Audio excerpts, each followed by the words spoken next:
ஓவராலா சார் அதிமுக பாஜக கூட்டணியுடைய வெற்றி வாய்ப்பை நீங்க எப்படி சார் பாக்குறீங்க? ஏன்னா வந்துட்டு பயங்கர கான்ஃபிடென்ட்டோட இருக்கிறாங்க. கண்டிப்பா நாங்க ஆட்சி அமைச்சிருவோம். அதுவும் சொல்லும்போது பாத்தீங்க அப்படின்னா பிரதமர் மோடி அவர்களுடைய வழிகாட்டுதலின்படி எடப்பாடி அவர்கள் சிறப்பாக ஆட்சி செய்ய போகிறார். அதிமுக ஆட்சிக்கு வந்துச்சுன்னா திமுகவுக்கு அவ்வளவுதான் கஷ்டம் தான். ஊழல்லாம் வெளியே வந்துரும் அப்படின்றாங்க. எல்லாருக்குமே கான்ஃபிடென்ட் தான் வாழ்க்கையில் ரொம்ப முக்கியம். புரியுதா?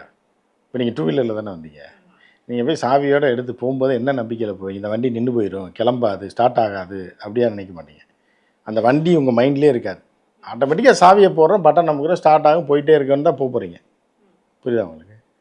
அந்த கான்ஃபிடென்ட்னால தான் இந்த உலகமே ஓடிட்டு இருக்கு.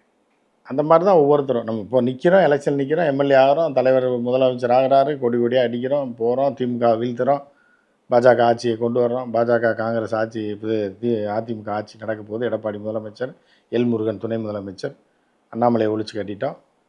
அந்த பதவி பைத்தியம்லாம் சில இதெல்லாம் இருக்குது, உங்களுக்கு தெரியும். ஒரு லேடிலாம் இருக்காங்க, அதெல்லாம் அந்த பதவி பைத்தியத்தெல்லாம் கொண்டு எங்கிட்ட தள்ளி விட்டு தோக்கடிச்சிட்டு நம்ம ஜெயிச்சு ஆட்சி அமைக்கிறோன்ற ஒரு நம்பிக்கையில் தான் போயிட்டுருக்கு.